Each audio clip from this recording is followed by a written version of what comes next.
नमस्कार.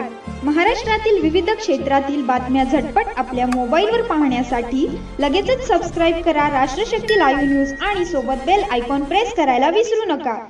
जामखेड येथील विंचरणा नदीच्या नवीन पुलावर रविवारी रात्री 10च्या सुमारास 3 अज्ञातांनी गोळीबार केल्याची घटना घडली.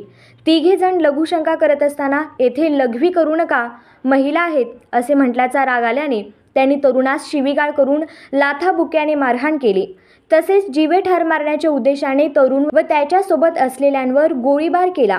यामध्ये एकाच्या पायाला गोळी लागली असून त्याला अहिल्यानगर येथील खाजगी हॉस्पिटलमध्ये उपचारासाठी दाखल करण्यात आले आहे. घटनेची माहिती मिळताच अतिरिक्त पोलीस अधीक्षक डॉक्टर प्रशांत खैरे, कर्जत उपविभागीय पोलीस अधिकारी, पोलीस निरीक्षक यांनी घटनास्थळी भेट देऊन 3 पथके आरोपींच्या शोधासाठी पाठवले आहे.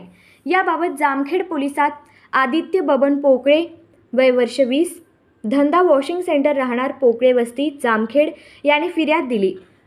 रविवारी रात्री 10 वाजता विंचरणा नदीजवळ पोकळे वस्तीवरील नागरिक व महिला बसल्या होत्या. यावेळी एका 4चाकी वाहनातून 3 अज्ञात इसम उतरले आणि तिथे लघवी करू लागले. त्यांना आदित्य पोकळे याने येथे लघवी करू नका, महिला बसल्या आहेत असे सांगितले. त्याचा राग आल्याने त्यांनी आदित्यला शिवीगाळ करून मारहाण केली. यावेळी तिथे कुणाल बंडू पवार, वय वर्ष 20, राहणार जामखेड आला.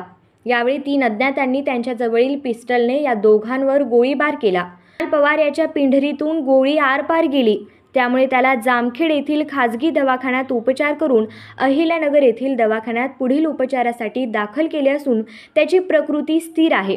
गोळीबार झाल्याचे समजताच पोलीस तात्काळ घटनास्थळी गेले, परंतु तोपर्यंत आरोपी फरार झाले होते. यानंतर अतिरिक्त पोलीस अधीक्षक डॉक्टर प्रशांत खैरे, पोलीस उपअधीक्षक उगले व पोलीस निरीक्षक महेश पाटील यांनी भेट दिली.